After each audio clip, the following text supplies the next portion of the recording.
Alright guys, TacticalRab back again today. Hope you're doing well and enjoying your day so far. And after the coaches poll yesterday put OpTic Texas 7th in the current CDL power rankings, FaZe themselves disagree. They reckon OpTic are the second best team right now, top of the A tier for sure, going into the first event of the season. Very much enjoy your thoughts in the comment section below. Hit the like button if you enjoy. Subscribe if you're new as always, I would greatly appreciate it. Plenty to discuss today. Firstly, a quick one here, because I'm sure many of us are still hoping that this Microsoft acquisition of Activision Blizzard goes through at some point or another. We know that a deal of this size is going to take time. It's going to, well, face legal challenge, and that seems to be the case. There's an argument here that the FTC is looking to potentially form a case against this acquisition, saying that for antitrust reasons, this might be, well, too much power to Microsoft compared to the other competitors in the industry. Apparently, they've been asking for statements from competitors. Now, you know what competitors are going to say. They're obviously not going to be happy with this deal, right? And Sony and the like are also not going to be happy with this possibility. So, look, we'll see about this. I'm sure, look, some of us are still hoping that Microsoft will eventually take over Activision Blizzard, at which point they might have a different idea for what they think about what they want to do with Call of Duty. Maybe from a competitive perspective, we know what they've kind of done with Halo. Now, yes, Halo, bit of a disaster, to be honest, since that game released, but maybe that's on the developers. The actual vision from what it should be from a competitive side was more positive than what Activision have had for Call of Duty the last few years. But for now, that is not going anywhere, it seems. Quick update on the challengers rosters here, because yesterday I was like, I thought Wardy was going to team with Fire. Now, it's all kicking off.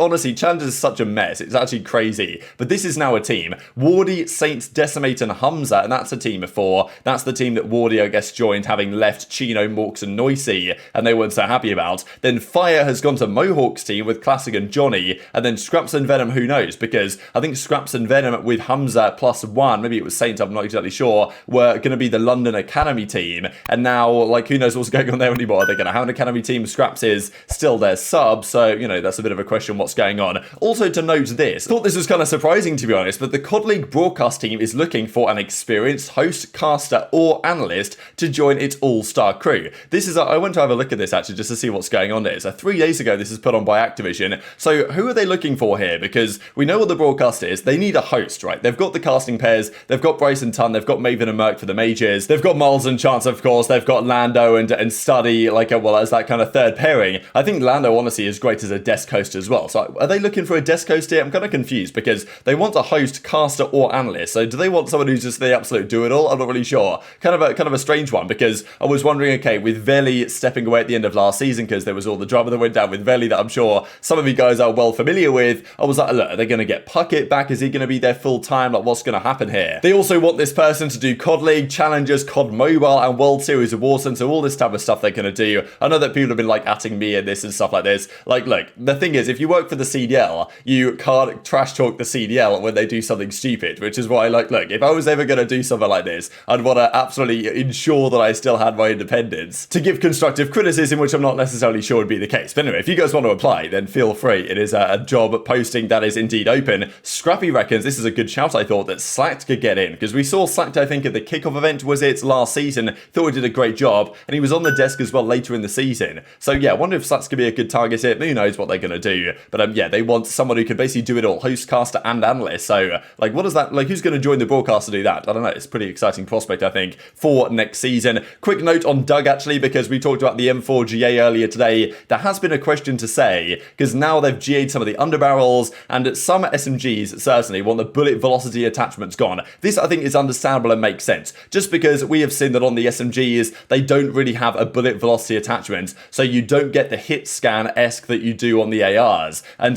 this is a key problem at times for the ARs, and it kind of has been wondered whether these high velocity rounds should be allowed, just because back in, these kind of rounds in the past, the 10mm rounds, for example, back in Modern Warfare 2019 on the MP5, they were banned by the pros because they were too strong. So maybe this ammunition needs to be banned. Sensor might have a point on that one. Unfortunately, he's not been doing quite so well. This was a kind of match they played yesterday. Doug drops 8 kills with Gunless, Pentagram and Crump on his team. So, okay, better than 7, but, maybe not exactly spectacular. And that was because Gunless wanted someone to scrim, just because, everyone's just taking the day off apparently yesterday. And Pierce was like, yeah, what's going on here? Why is everyone slacking? Now, apparently OpTic have also been taking a couple of days off. Rambo explained last night that it's because that one of their players is ill. Now, Scump has been streaming, I'm pretty sure. Shotzzy has definitely been streaming. So I'm guessing it's either Dashy or iLLeY. I looked up their Twitters and Dashy was active yesterday or 2 days ago now, and Dashy was tweeting stuff out just yesterday. iLLeY's been a few days since he's tweeted stuff out, so, you know, maybe it's iLLeY that's under the weather right now and therefore OpTic aren't scrimming. But,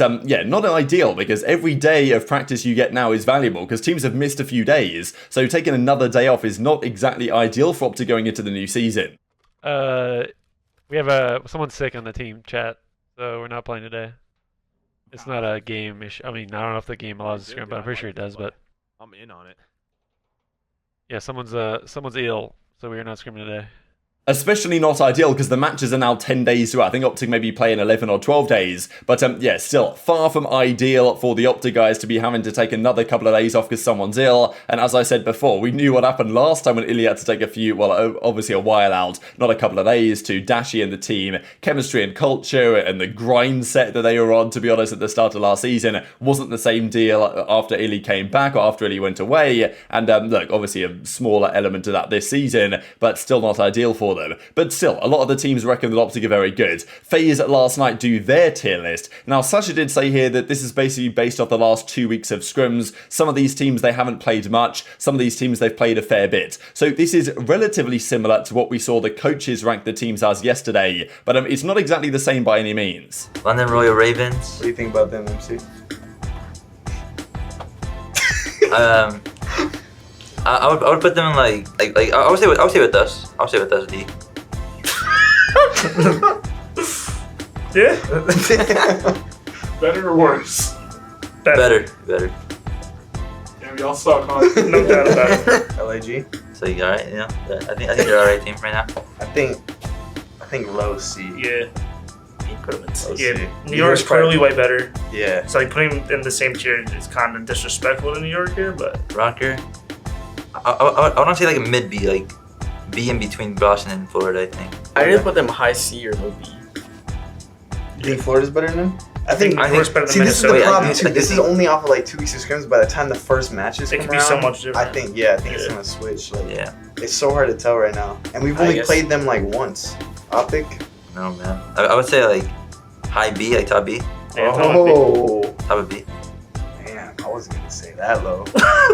Come on, Paris Legion. So this in the end is what FaZe come up with here. So they put themselves in the D tier, obviously. Los Angeles Thieves, they get in the A tier. They also say like quite clearly they were not an S tier team, when Sasha said, yeah, definitely not S tier, but certainly A tier. Then the B tier is stacked. They put OpTic at the top of the B tier in the ends. They reckon that OpTic are, you know, let's say the third best team right now after themselves, Thieves, and OpTic, you would imagine, is where they're going to be. This is honestly pretty starkly different to what we saw the coaches do. This is just FaZe's perspective, and what we saw yesterday is all the coaching staffs in the league on average, what they thought. But again, Vegas, baby, I mean, what is going on? It's so weird to me to see Legion not in the bottom tier, and here they are in B tier again, honestly looking like, according to them, maybe the fourth best team in the game, considering that FaZe you would think would be higher, but who knows, honestly. Toronto are there. They reckon, like, this is interesting to me, that Toronto are so much higher than Minnesota, because yesterday we saw that, you know, Toronto and Minnesota for the coaches were like super neck and neck, as were Boston and New York. But in their perspective, Toronto are way better than Minnesota, and Boston are significantly better than New York. So that's an interesting one to see. And then they reckon Florida are quite a lot better than people think they'll be. But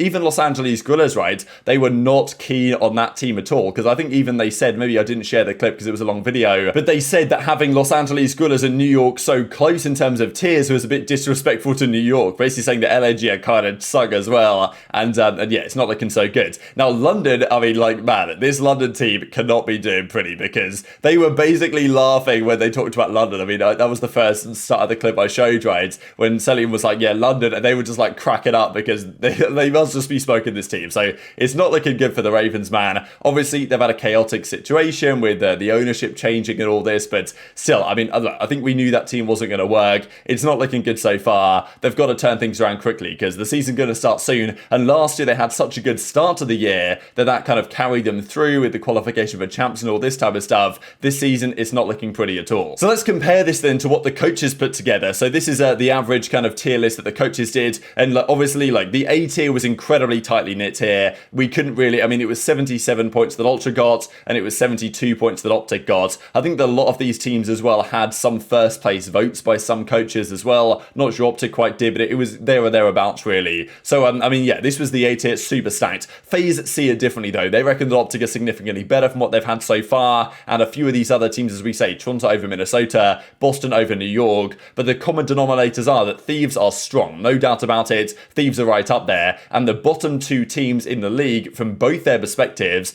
are Los Angeles Guerrillas and the London Royal Ravens. So, yeah, the midfield is clearly an absolute minefield in terms of what could happen this season, and will be largely dependent on a few factors. But the upper echelons and the lower echelons are similar enough, and also they both have Vegas in a very good spot. I'm really hoping that Vegas can deliver something this season. I really think, to me, that their first event is the chance. This is the thing to me, that the first event is often kind of chaotic, pretty hectic type stuff. Usually there's a couple of surprises at the first major of the season, especially when it's this early, especially with a game that's kind of in not a particularly good state. Like, it's kind of ripe for some interesting upsets. And I do wonder if Vegas over time, I think Vegas over time should regress theoretically. They don't quite have the talent on their team in the SMG line, in my opinion, to be punching this far above their weight, to be honest. But in the AR meta we currently have, the way that Clay and Temp are currently looking, Vegas have a good chance of doing some damage at Major 1. After then, I'm not sure their team will be able to consistently contend, and they might have to consider changes down the line. But it's just great to see, and promising to me, that Vegas are at least up there in consideration, right? But yeah, that's the other thing. What's going on with LAG? Because you'd have thought those guys had some love for Arcitys over that side and might have given them the benefit of the doubt. But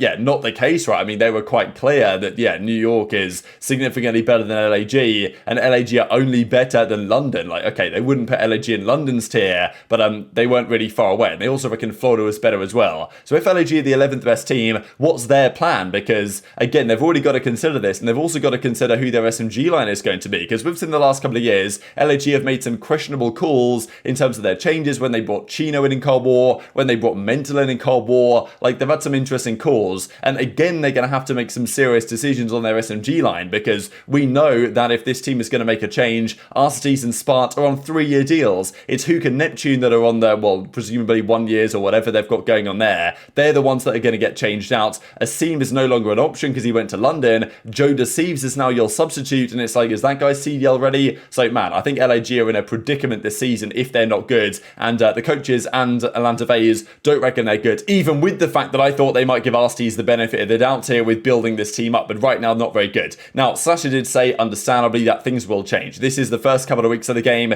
We are still a little bit away from the season starting, but what they've come up with there is probably a decent indication of what we might well see when the season launches. And just to mention then, to close out the video, looking at which teams play in their first match. So they have 4 games per day from December the 2nd through to December the 4th. Boston FaZe, OpTic Minnesota, Vegas LA Thieves, so tough opener for them, and then LAG Seattle. So Minnesota Toronto, that's another banger. Just interesting to kind of see here which of these teams have the harder opening games, because LAG start out their week with Seattle and London. So, theoretically, that should be okay for them. OpTic, they play Florida in their second game, they play Minnesota in their first game. So not ideal, but also you've got to say that, Thieves and FaZe have a pretty tough run early on, because they play Vegas and Boston respectively, and then they play each other on day 3. So yeah, pretty spicy stuff when the season begins in a couple of weeks' time. Very much enjoyed your thoughts in the comment section below. Hit the like button if you enjoyed, subscribe if you're new, take care, and I'll see you next time.